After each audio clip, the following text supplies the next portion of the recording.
Hi everyone, it's Gina K, and today on Stamp TV I'm going to show you how I like to color the cute little images from the Sentimental Summer Stamp TV kit using colored pencils and Gamsol. I'm also going to show you a fun wood graining technique that uses ink pad colors that are a little bit outside of the box. Before I begin, I want to show you how I store my colored pencils. I love this case. In fact, I love it so much I bought it in black too for other colored pencils. I store all of my pencils in rainbow order, and then I love the back of this case because it has this neat little storage area for things like a travel pencil sharpener, some sandpaper, blending stumps, and other tools that you can take with you for coloring on the go. As far as the pencil sharpener that I use most of the time, I like this iOrbit pencil sharpener. This one is electric, and I will link both of these products in the description box at Stamp TV and on YouTube. I'm going to start with the wood graining portion of this card project using some jelly bean green ink, some turquoise sea ink, some prickly pear, and a little bit of Kraft ink. I have a piece of cardstock here. This is the Gina K Designs layering weight cardstock, and it's cut 3 3/4 inches by 3 3/4 inches. And I'm going to create 1/4 inch score lines going down the entire panel. Now, as I'm scoring, when I get a little bit close to my fingers, what I like to do is I like to flip the piece of cardstock around and finish doing the 1/4 inch score lines going in the other direction. That makes it a little bit easier to get precise score lines without your fingers getting in the way. And I created a little wrinkle there, but that's okay because that creates a more authentic look when you're wood graining. The first color that I'm going to use is some Kraft ink. And this is a real nice, very light brown, almost tan ink, and that creates the perfect backdrop for any wood grain combination. If you wanted to add a darker brown, you could stop with those two colors, and that would be a very traditional wood grain look. But I'm going to step it up a bit. I'm going to grab some jelly bean green ink, and this is going to kind of create the look of some moss on that wood. I really like the way this one looks. Now I'm going to add some turquoise sea next, and this creates a very beachy feel. So if you were doing a beach scene or something like that, this would be a nice place to stop. But I'm going to yellow it up a little bit by adding some prickly pear so it matches my colored images a little bit better. So there is my finished piece of wood grained paper, and that is the perfect backdrop for my next step. The stamp set that I'm using is from the Sentimental Summer Stamp TV kit, and this one is called Your Own Kind of Beautiful. The images that I'm using are the 3 little cactus plants, and I'm going to use the greeting that says, "Be your own kind of beautiful." Now I've got a piece of white layering weight cardstock in my MISTI, and you can see my MISTI magnets are brand new. I haven't had a chance to put any washi tape on these yet, so I'll have to slide them off of the MISTI to get them off. And the ink that I'm going to use is the Memento Tuxedo Black.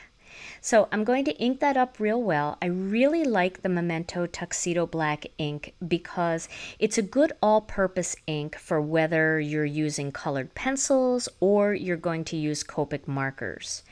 Plus, it gives a nice image, it doesn't stain your stamps at all, and you don't have to wait at all for it to dry or to heat set it to be able to use it with pencils or Copics. So now that that image is stamped, I am going to grab a little strip of cardstock here, and this strip of cardstock measures 1 inch by 3 3/4 inches. Now for those of you that are new to Stamp TV or to my YouTube channel, I always supply all of the measurements for the card and also all of the products that I used. If you're watching on Stamp TV, you will see it right underneath the screen. But if you're watching on YouTube, it will be in the description box, and there's a little arrow that you have to click on to open up that description box, and everything will be in there. So now I'm going to stamp the greeting, again using Memento Tuxedo Black ink. I like when the black colors match. And I love using the MISTI not only for images but for greetings, because if that didn't stamp well, I could go back and stamp it again and there wouldn't be any shadow layer. So now it's time to color. The colored pencils that I'm using are the Aquamarine. I'm also using some yellow. I'm using some crimson. I really like that red. I'm using some yellow orange. And then for green, I'm using the Prussian green. Now you guys can see how little my Aquamarine pencil is. I've used it so much. So to make it easier to control, I'm going to put it inside this Prismacolor pencil extender. I'll also link this item underneath the screen. This makes a tiny pencil very easy to use. It's comfortable to hold, and you can just slip it in and slip it out and change them out, so you don't have to throw your pencils away when they're really small. You can keep using them. So I'm going to put it back into my, put my Aquamarine back in there, and I'm going to begin to color the middle image of this set of 3 cactus plants. So to color this, I'm going to color just along the sides, on both sides of this pot. And the reason I'm doing that is because that is going to allow me to lightly blend the color toward the center of the pot to create a little bit of a shine down the center. When I color with colored pencils and Gamsol, a lot of times I like to color all of the images first and then go back and use the Gamsol to shade all of the images.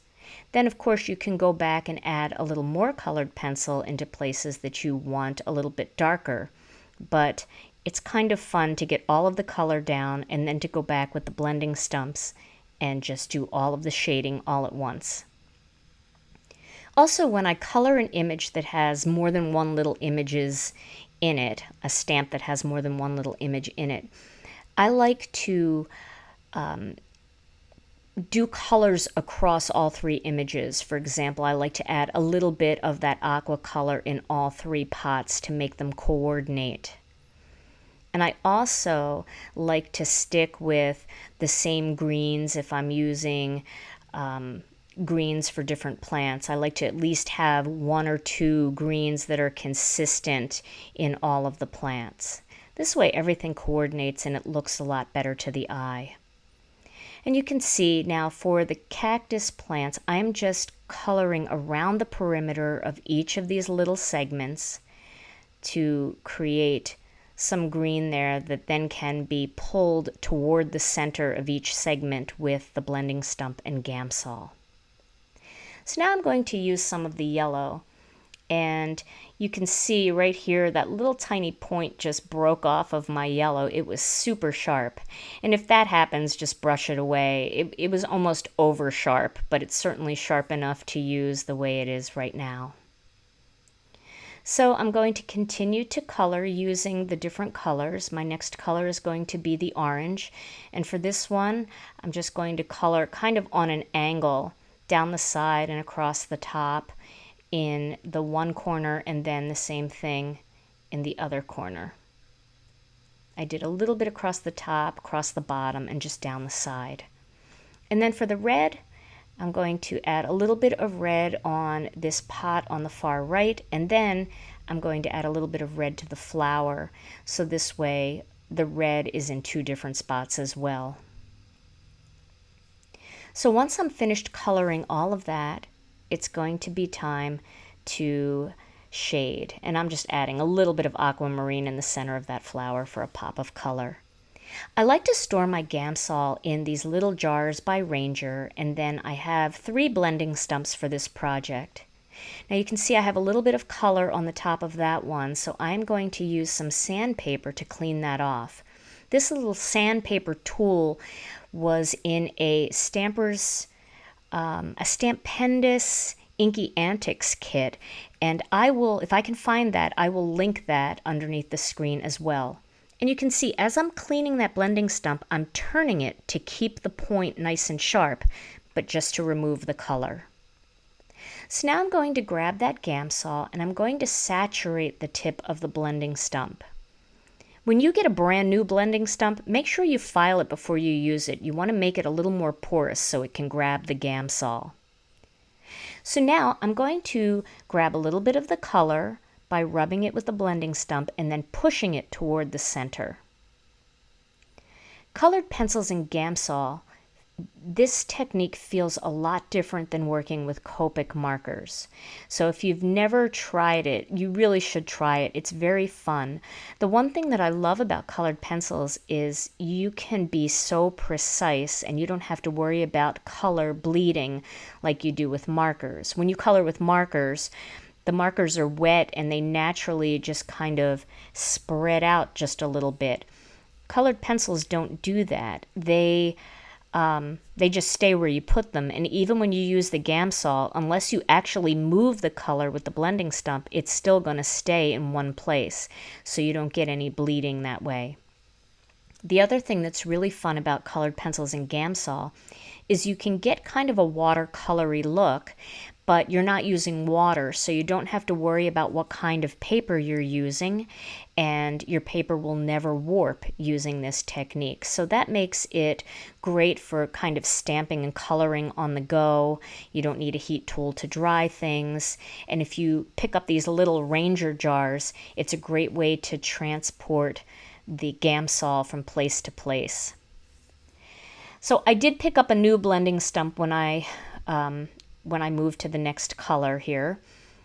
Actually, I just flipped it over and used the other side. And you do want to make sure that you always use a new blending stump or the opposite side of the blending stump when you're changing colors, unless you're going to be going from color to color where that wouldn't affect it. For example, here I am going from yellow to orange, and that's not going to hurt it at all. In fact, that can only enhance it by adding a little bit of yellow into that orange, and that just creates some more shading.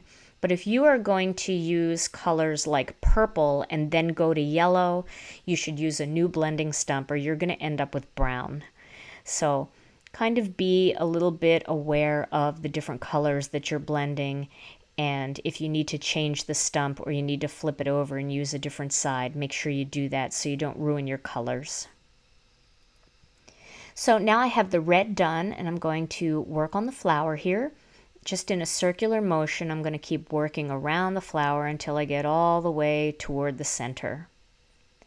Now for the green, I'm going to, instead of pulling the color toward the center kind of in a straight motion, I'm going to just work in a circular motion to pull that color toward the center.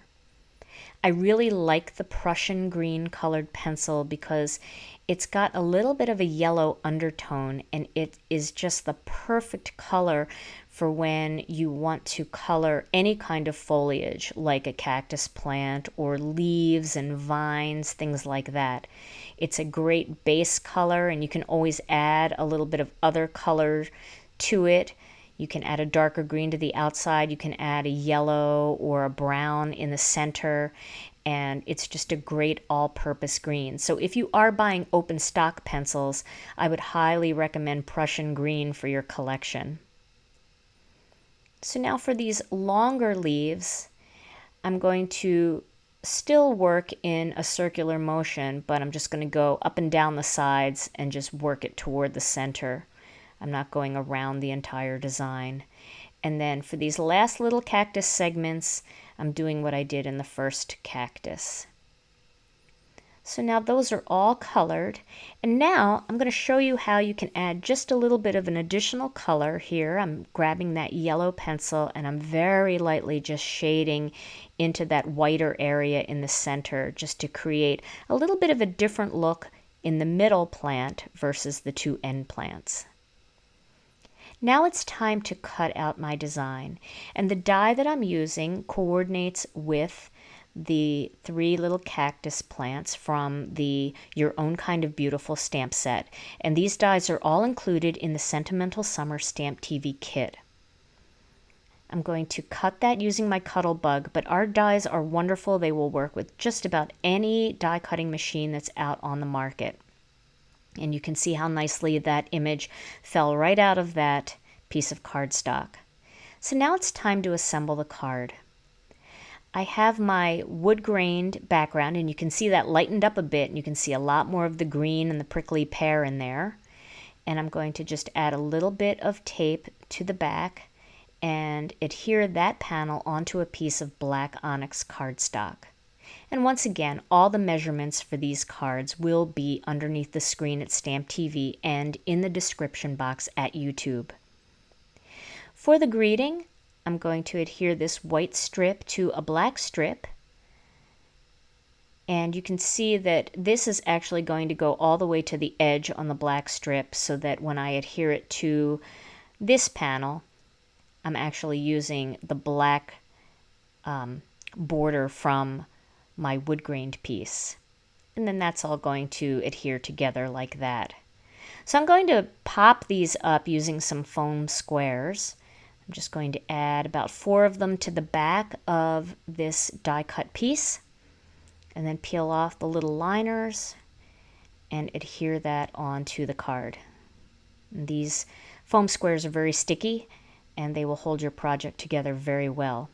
It's always good to do your wood grain background first and allow it to dry before you start taping pieces to it like I did. Otherwise, you'll need to let it dry a little bit if it's really saturated with ink. And so there's my finished card project. And I wanted to show you the yellow version of this card. I really like the yellow background, and I just made the wood grain go in a different direction on that one, so you can really choose. Here's a couple other cards that I made using other images from the kit, and I colored them all using those same pencils. I did add a gray just for the baskets. I hope you've enjoyed today's Stamp TV video. Stay tuned to Stamp TV for more Sentimental Summer Stamp TV kit projects, and thank you so much for watching.